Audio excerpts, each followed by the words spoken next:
Hi, everyone. I'm Jackie from the Educating All Learners Alliance, or EALA for short, and welcome. Thank you for tuning in to EALA's Tech Tool of the Month. This month, we are joined by Cephable. If you are watching this live, you can pop any questions you have into the chat. We will be monitoring it during this premiere. Before we dive into today's tech tool, I'm going to share some information about EALA. We are a coalition of over 145 organizations committed to resource sharing and community building supporting students with disabilities. We started during COVID-19 back in 2020. And since then, our shift has changed a bit from online supports to also in-person events. But as you can see, we have several different initiatives, and today we are focusing on our accessible tech tool library, and we are highlighting, again, Cephable. My name is Jackie Keenan, and I am going to be your host today. Joining me, we also have Alex Dunn, CEO of Cephable, and we also have Julia Franklin, CLO of Cephable.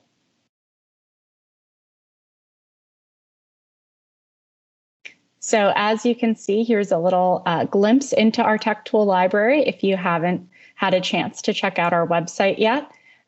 This is a little bit of what it looks like when you click into some of our tools. We have each tool linked to their accessibility statements right on our landing page. If you go over to resources, click tech tool, and you can see all of our really awesome tools that we have sourced out. Okay, just want to say thank you so much again for Cephable for being able to join us today. And I'm going to pass it over to Alex Dunn, who's going to talk a little bit more about Cephable and its accessibility capabilities. Thanks, Alex. Thank you. Hey, everyone, I'm Alex Dunn. I'm the founder and CEO of Cephable. And some quick sort of background on myself and how we sort of started this journey before I let Julia introduce herself as well. My background is in engineering, most typically in sort of AI engineering and accessibility, but really got focused in assistive technology about 4 years ago when COVID started, trying to support my brother with a disability and his journey of trying to play games with his friends online and avoid falling behind and being left out, but also in being able to keep up with his digital schoolwork as well. That very quickly went all digital and out of the classroom. Students weren't allowed back into their schools for a while, and he has a hard time with things like keyboard and mouse controls. And so I started working on new types of research to empower him with new types of controls, with like adaptive voice controls, camera-based inputs, and all sorts of different stuff that has led to what Cephable is today. And I'm super excited to be sharing more about that, give you a couple live looks into how it works, show you some videos of how users are using it in all sorts of different fashions, and of course, answer any of the questions you have as well. But Julia, before I jump into that, do you want to introduce yourself too? Sure. Again, I'm Julia Franklin, and I head up the learning and development at Cephable. And I came into the company, well, I'm still currently a licensed speech language pathologist, but a lot of my professional experience has been on the client-facing side, so working with individuals of all ages, a variety of disabilities through private practice, healthcare settings, education settings, with a really strong emphasis of function and strengths-based learning. And from this education perspective of how can we love being included in this tech tool library, and it's so comprehensive and beautiful. And I love just the focus of this organization and how we kind of fit into this functional application and taking things outside of the classroom, of using tools in the classroom to how things can be applied outside of the classroom. So we're really happy to be here and just thankful to be able to share more about accessibility and just some user experience and functional way to apply it. So our vision is to be able to move digital interactions beyond a keyboard and mouse, like it says on the screen. And really what that sort of means is we envision a future where folks can walk or roll up to any piece of technology and just interact with it in an intuitive way that works for them, which is currently really not the case when it comes to accessibility and assistive technology. Now, on this sort of journey to see that vision through, we'll sort of share where Cephable is now and the different ways that you can use it. So the way to think about what we do and what our platform is we're a software tool that allows you to create all sorts of different new types of inputs to communicate to your technology and do all sorts of different things. So for example, you can set up virtual buttons from your phone or on a tablet using the Cephable companion app on iOS and Android that you can customize and change. So you can tap those, but it could do something on your computer. You can use adaptive voice controls that adapt to your speech over time for higher accuracy, especially for those with speech differences, but even for folks with limited speech to be able to use their voice in new ways to express themselves.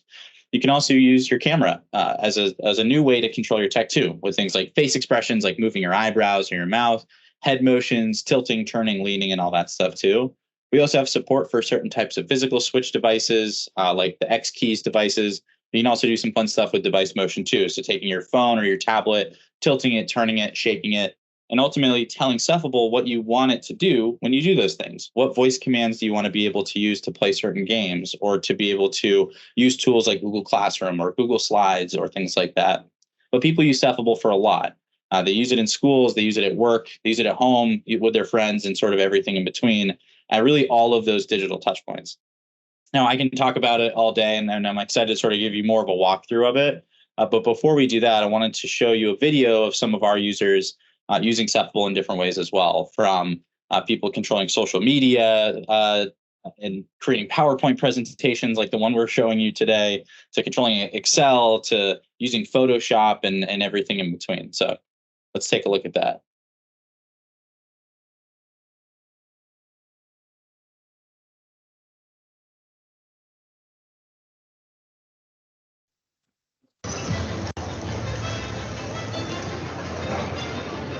Host. Type Happy International Day of People with Disabilities. Open PowerPoint. New slide.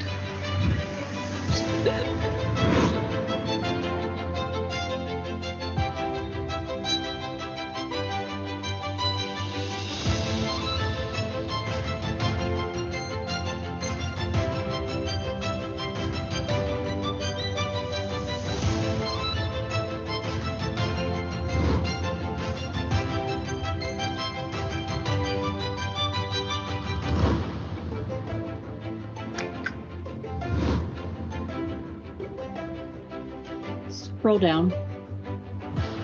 Stop. Type "that concludes our findings," period.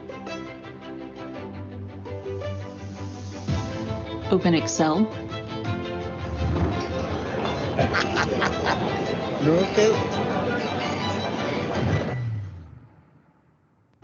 Oh, this is calling me.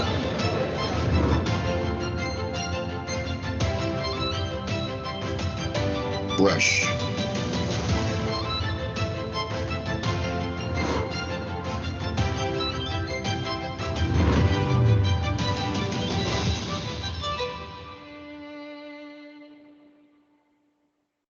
Oh, I love it. So you saw a lot of different use cases there, from Sarah Todd using the camera controls to scroll through her LinkedIn, to then using voice controls and dictation to post, and then completely switching context over to PowerPoint, or Vasant, who had a more sort of intuitive gesture, like when he turns his head away from the video call he's on, making sure he mutes himself so we can have the side conversation and then come right back to it as well.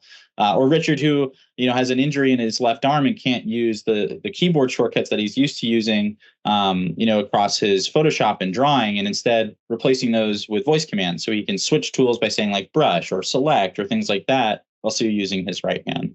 But ultimately, Cephable is really about customization and personalization of these controls, and making it easier and easier to do that across your different applications. So a couple key things to note before I dive into really showing you Cephable too. I mentioned it's software. Really want to emphasize, like, there's no new hardware required. It actually just uses your existing camera and microphone. You can download it on Mac or on Windows, and you can also download the companion app on iOS and Android, which allows you to do things like customize your controls, use Cephable's AI to help you get it set up even easier, and then actually use those devices for your inputs as well. It's Alex, also. can I say one more thing? Yeah. Ooh, before we jump into that next slide. Yeah. I just want to circle back and say in a different way a little bit about what Cephable is and what that it does. An aha moment of conversation that I've had with people a lot of times is, can you use it with just certain programs, or can you use it with just, you had mentioned PowerPoint and Excel, and we saw it in action. But if you can use a keyboard and a mouse with this program or app or even just your browser, you can use Cephable. And so it's not program specific in this version. So not only is no new hardware required, but you can also use it with anything that you would otherwise use your keyboard and your mouse for as a layer on top of it. You can still use your keyboard and a mouse and Cephable at the same time, but it can augment, it can add to, it can replace anything that you would otherwise do with your keyboard and your mouse. So I just wanted to say it in a different way for different folks too. Perfectly good point to make for sure, because a lot of people will see it in certain applications and be like, oh, well, I don't have Photoshop, so I can't use it with this other thing, but you absolutely can. Anything you can use a keyboard or mouse for is totally right. Cool. So couple points. Cephable is actually entirely free for individuals for non-commercial use, and you can use it in educational purposes as well. Our big focus outside of trying to provide the best form of digital assistive technology and accessibility is to also break down the barrier that we refer to as a disability tax, which is that I, as an individual with a disability, have to now go acquire and pay for typically very expensive tools to be able to use my computer the same way that someone else can that can use a keyboard and mouse. And so for us, that felt like a little bit of an injustice that we can help solve by making Cephable free for individuals. Instead, where we end up making money is we work with enterprises and companies with inclusive goals that are ultimately trying to make their products and services or devices more accessible, and to be able to help them actually reach and support individuals with disabilities as part of that. So we have a growing community of individuals that use Cephable every day. You're welcome to download it and try it yourself. It's, again, entirely free, not like a freemium or anything. I mean, like really free.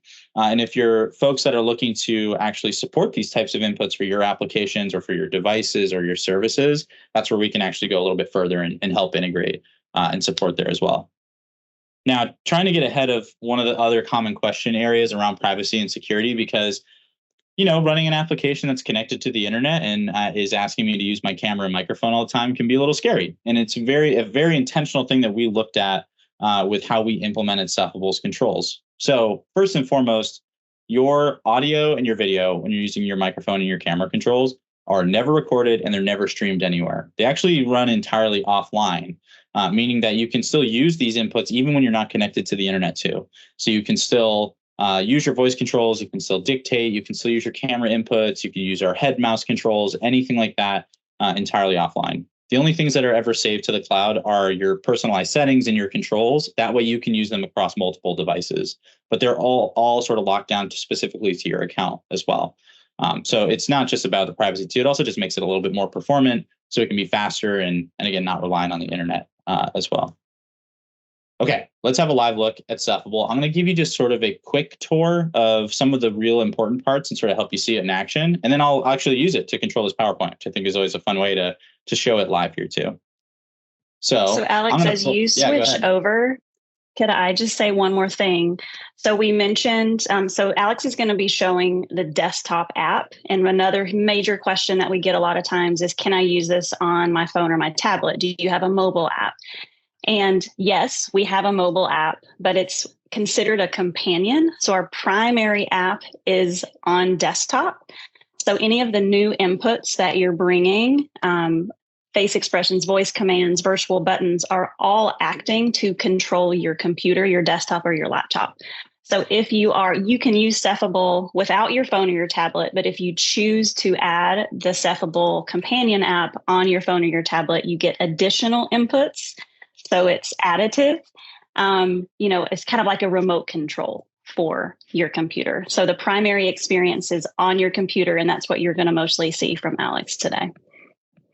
Yep. Great point to bring up. You can use your phone for inputs, but we can't control your phone or tablet yet, although we hope to change that in the future. Okay, so this is the Cephable app on Mac. If you're a Windows user, it's going to look very much the same. The mobile app also looks the same, but you're not going to see that you're controlling your output device of, in this case, my Mac. You would pick the computer that you're trying to control with your mobile device.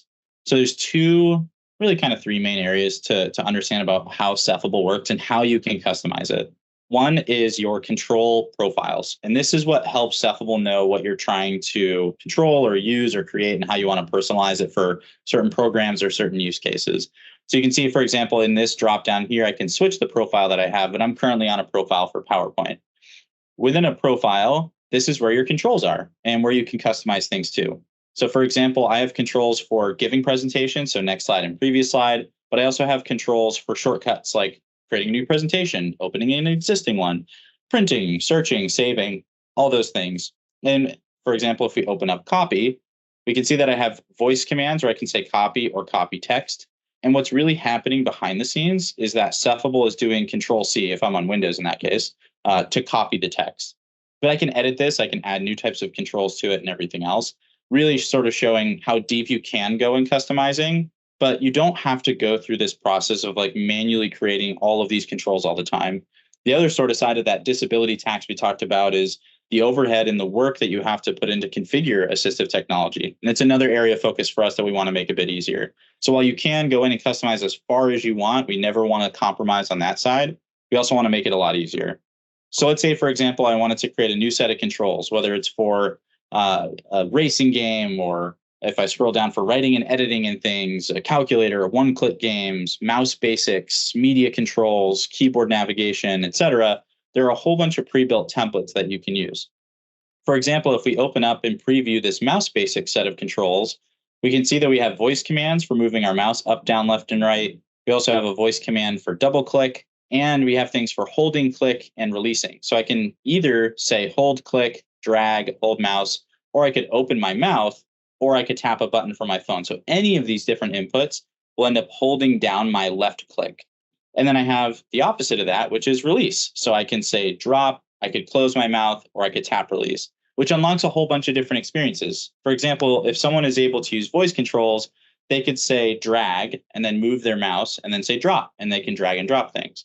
Or if someone is using camera controls with Cephable's head mouse functionality, which I'll show you how to turn on in a little bit, you can do things like open your mouth, move your head, and then close your mouth to drop something. So all sorts of great tools and basics built into it, just allowing you to get started with these controls out of the box.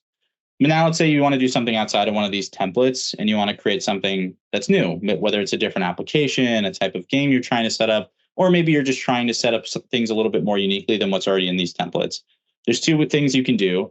You can either start from scratch, where you're sort of set up with an empty set of controls, and you can go in and add controls where I can say things like, I want a voice command and I want to say click. And when I say click, I want to press a button, and that should be left click. And you can go through this very manual process, again, sort of showing you how far you can go with customization, but we don't want you to have to do that.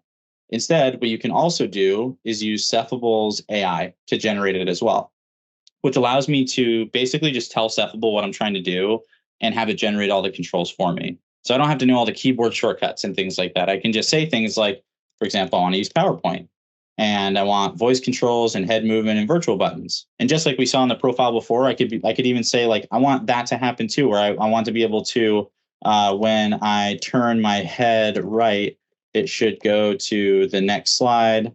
And I want voice control shortcuts for editing things. You can type whatever you want here. We have folks that say things like, hey, I can't use my left arm, so can you just give me voice controls for things I would otherwise use my left hand for? Or I have a hard time with these types of words. If you're going to generate me voice controls, can you make sure that they sort of fit this, that work best for me? You can also then click generate, and it takes around, on average, about 10 seconds to generate your set of controls for you. And again, you, just like in the other sets of controls, you can go in and customize it if you want to. But typically it does a pretty good job of giving you a bunch of stuff that's going to work out of the box. So what's happening now is Cephable's AI is looking at how you use Cephable in your different types of applications, understanding the app that you basically asked you want controls for, and then trying to sort of like create this map of what are the different things that I can do in that application and how do I want it to work. And so now we can go ahead and click into what it generated, and we can see that tilting my head to the right goes to the next slide, and that it gave us, similar to that other profile, all these different shortcuts for voice controls and buttons. But you'll also notice another sort of clever thing here, which is it gave me a face expression as well for save to open my mouth. Now, this isn't something I asked it to do, but it also knows that me, Alex, as I use Cephable a lot, often have opening my mouth to save across different applications. That way, as I'm using voice controls, I'm kind of automatically saving. And so it added this to my profile as well. But just like in any other case, I can still go in and customize it and tweak it. So I already have one like this, so I don't need to save it. That way I don't have two PowerPoint profiles. But now with my profile set up, I can turn on my controls. So I can do things like start my camera, which opens up this little window, which I'll pull up into my main screen here. And you'll see my face, and I'll make it a bit bigger. So you can see it start to track my different face lines. So you see the lines tracking my face, and that there's also this blue version of my face over here. And that's my baseline or resting position. So if I need to rechange my position, like let's say this is where I'm resting now, I can click this button to reset it. And now that's what everything else is calculated off of. If the face lines are annoying or distracting, you can also just hide those so you don't need them, but it's still tracking things. Like you can see it popping open this open your mouth detected because I'm talking. So it's trying to save. I can also pause it so that it's not triggering stuff if I need to just temporarily, not use my camera controls.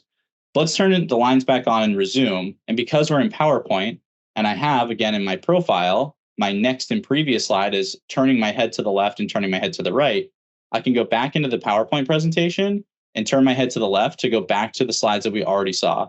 And then I can turn my head to the right to go forward. So I can sort of navigate by turning left, coming back to center, left, back to center, right, back to center, in order to navigate those slides. Some other cool things you can do within Cephable, just to pull it up for you. I'll zoom this in a little bit again, so it zoomed out on me, is you can change all of these different sensitivities as well. We had mentioned things like our voice controls are adaptive, including for folks with limited speech. Well, all the way in microphone settings, there's actually this switch you can turn on for optimistic voice controls, which allows you to optimize your voice controls to optimistically predict what you're trying to say, even if you're not able to say a complete word. My favorite example for this is the voice command for click, which is actually a pretty hard word to say. There's two different hard K sounds. The L to I can be difficult as well. You don't have to say that whole word in order to have click be recognized if you have this switch turned on. You could just make the K sound, or you could just make the LA sound, or something in between. And basically, Cephable optimistically predicts that that's what you're trying to say. Now, on the camera side of things, you saw me sort of turning my head a little bit more exaggerated. I didn't really have to turn it that far, but you can also change the sensitivity for any of those different types of movements too. So for example, we were using head turning to go left and right. If I don't want to have to turn my head as far, if I'm not able to turn my head as far, I can increase the sensitivity for these turns. Now, on the high side of this sensitivity, these turn into twitch movements. So teeny tiny movements of my head left and right are now going to be able to trigger those turns. On the opposite side of it, if I don't want to have it trigger on these sort of finer movements because I'm a very expressive talker when I'm giving presentations, or because I'm an individual with spasticity or anything like that, well, I can decrease the sensitivity so that I have to do a more exaggerated movement. In this case, sort of like turn 45 degrees in order to trigger it. But you can really customize that for any single movement, for tilting your head, for leaning, for how high you need to raise your eyebrows, for how wide you need to open your mouth. How much you need to smile and exaggerate that. But also down here in camera settings, you can see we have an experimental feature that we're continuing to develop for mouse controls with your camera. So with this turned on, I can now tilt my head and turn my head around to actually move my mouse cursor around too. And I can even change that from tilting to turning or leaning, depending on what works best for me. So just another way that you can sort of set up and customize these different types of controls. So again, Cephable really comes down to what the set of controls are that you really need, whether it's for a specific app like we have here for PowerPoint, or some mega profile that combines all the things you really need across your apps. And then you just turn on your microphone and camera. You can even turn on to have them automatically start when you start your computer. You can change your settings and customize it for yourself, and you're off and running. There's also a great onboarding process to help you learn how to do these things and try them for the first time before you really dive into profiles. And there's also tons of step-by-step guides that both Julie and I have put together for every sort of aspect of the platform. So from how to use these controls, how to set up profiles, and truly everything in between. We have guides and videos that can help you learn how to do a little bit more with Cephable and be successful with it. Okay, Julia, I'm going to hand it back to you to talk more about I love it. Some of our user stories. Whoops, jumping too far ahead. Yeah, as a speech therapist, I, of course, love the functional application of how can we utilize this in lots of different ways. How are the users using it? Because our users are actually the ones who often have the best ideas and have just blown open the different ways that they can apply it. I wanted to just circle back to one more thing that, Alex, you briefly mentioned, but I just wanted to kind of double click on this idea of an onboarding process. So Alex mentioned when he jumped into that demo, he was on the primary dashboard. So kind of the page where all of the inputs, the profiles, all the tools that you need to use it. But before you even get to that page, we run you through a big process to get you started, to help you learn some of those concepts before you get to using your first control, which is also important because, as you can see, there's a setup process required. And then we layer on top of a keyboard and a mouse, which brings me to this point of the folks that you see on this slide are primarily adults. So a lot of our user base are primarily adults at this moment because there's this prerequisite idea of you need to be using computer programs, that you're already using and understanding basics of a keyboard and a mouse before you're mapping things to a keyboard and a mouse and having this new experience with Cephable. Not to say that we don't have kids utilize Cephable in conjunction with a caregiver, a teacher, a therapist, a parent who can help set them up for success for specific activities like any, teacher therapist. It just requires that setup process. But we do have onboarding, we have the step-by-step guides, just an important piece just to talk about as we move into users, because most of them are going to be teens and adults. So a couple of examples of some of our users who are currently using Cephable. Alex hears me tell this story all the time. It might be my favorite story of Cephable usage. So Alex has beautifully alluded to different speech patterns. And as a speech therapist, thanks, Alex, for that great breakdown of the word click. That was great. So one example, we had a teen at an expo, and we had this one click activity where you use open your mouth to do an action, to shoot a ball into a hoop in this simple game. And the user who rolled up to our table didn't have volitional control over opening his mouth on command. But what he could do is vocalize. He could turn his voice on. So in that moment, Alex and we were, reprogrammed to have that one input of shooting the basketball programmed to any vowel sound, because that was primarily what sound he was able to make. And so for the very first time, this teenager was able to access a game, because otherwise keyboard and a mouse and even opening his mouth wasn't something that he, that he brought to a game. And so that was just an awesome experience to get to be part of live. But so many other examples of different users. So one of our users is a law student. She's getting ready to take the bar, which is awesome. She has put together an extraordinary set of about 10 different assistive tech tools in her library of how she's able to get through law school, to do all of her assignments, to take her test, to, prepare for her meetings. And when she found Cephable, she's been able to simplify that suite, because we bring so many different types of assistive technology under one app. So she has been so enthusiastic to be able to, take away some of the financial barriers of all those different types of assistive tech and put her profiles and her setup into one app. So that's been exciting to see her process. And a couple more folks. We have a technical writer friend who has chronic pain flare-ups. So she does use a keyboard and a mouse, but then there are certain days and certain times where the pain and the movement in her hands change. And so then she becomes, using voice controls and dictation helps her be more productive, helps her get through her day and still reach her goals for her job. Even just writing an email can be hard on those days. And so Cephable's given her an avenue of options. I think for her, it's more about just that the options and the flexibility of a platform for her, which has been really exciting to see. And then one last example, we have one of our users is a gamer, and he has this great setup. And one of his assistive tech tools is he actually holds a large pencil with an eraser and can hit a single key on the keyboard at one time for like WASD, like a game to move a character around. And so he still wants to utilize his keyboard and a mouse and the way that he can press one key at a time, but he's been able to bring in different voice controls for certain games and layer on top of what he was already using in that option for him. So those are some of our highlighted folks that we love to share their stories. There's just so many. So many. I picked 4, but there's so many great stories.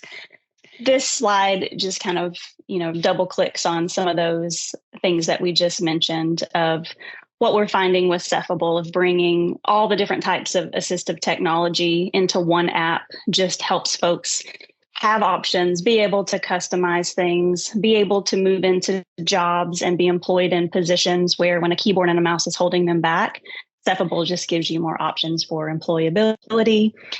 And bringing in this last point, permanent, temporary, progressive, episodic disabilities, I think we're still continuing to learn and understand just as a culture how disability impacts everybody and at different times in their life. And we had a user just contact us this week. She's an executive at a major corporation, and she had a skiing accident and she broke both of her wrists.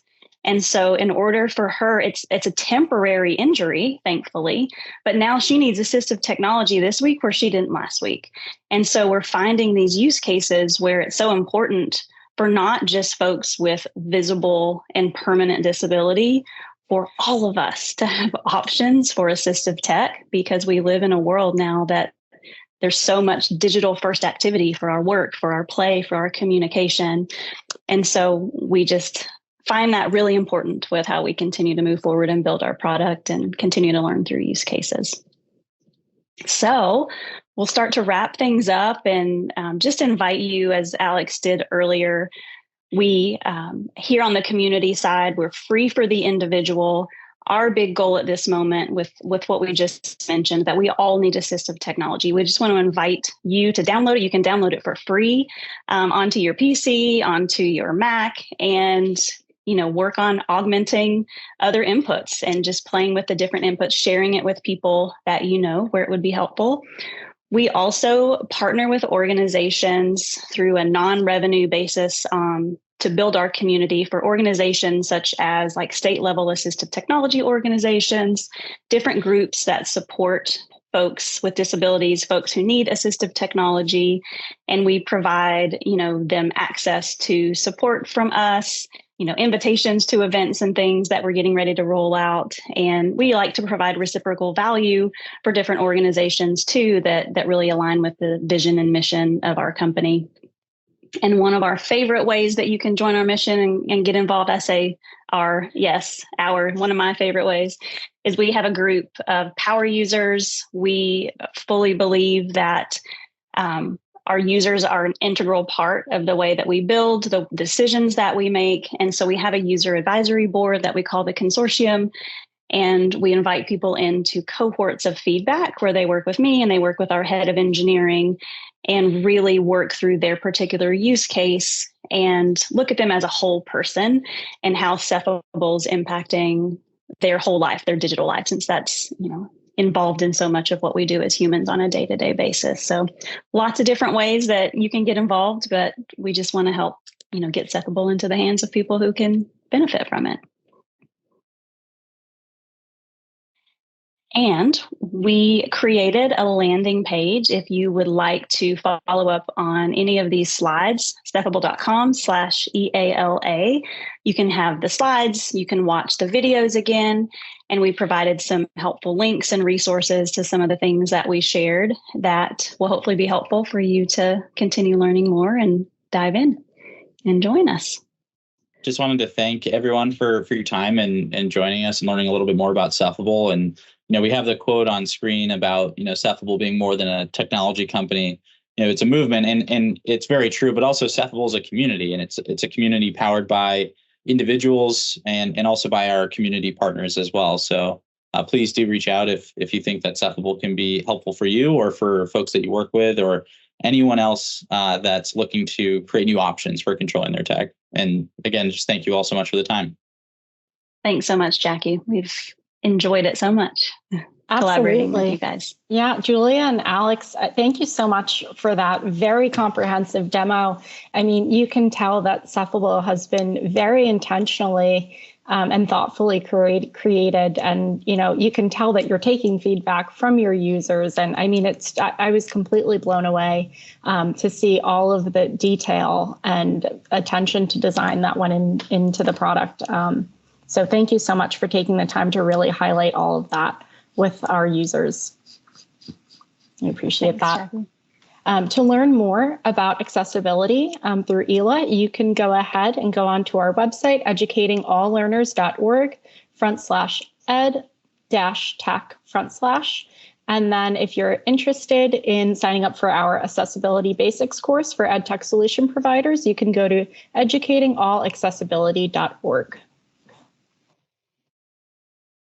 And then to stay in touch with EALA, you can go ahead and subscribe to our newsletter if you aren't already at educatingalllearners.org. Feel free to keep up with us on socials. For X, we use educateall_org.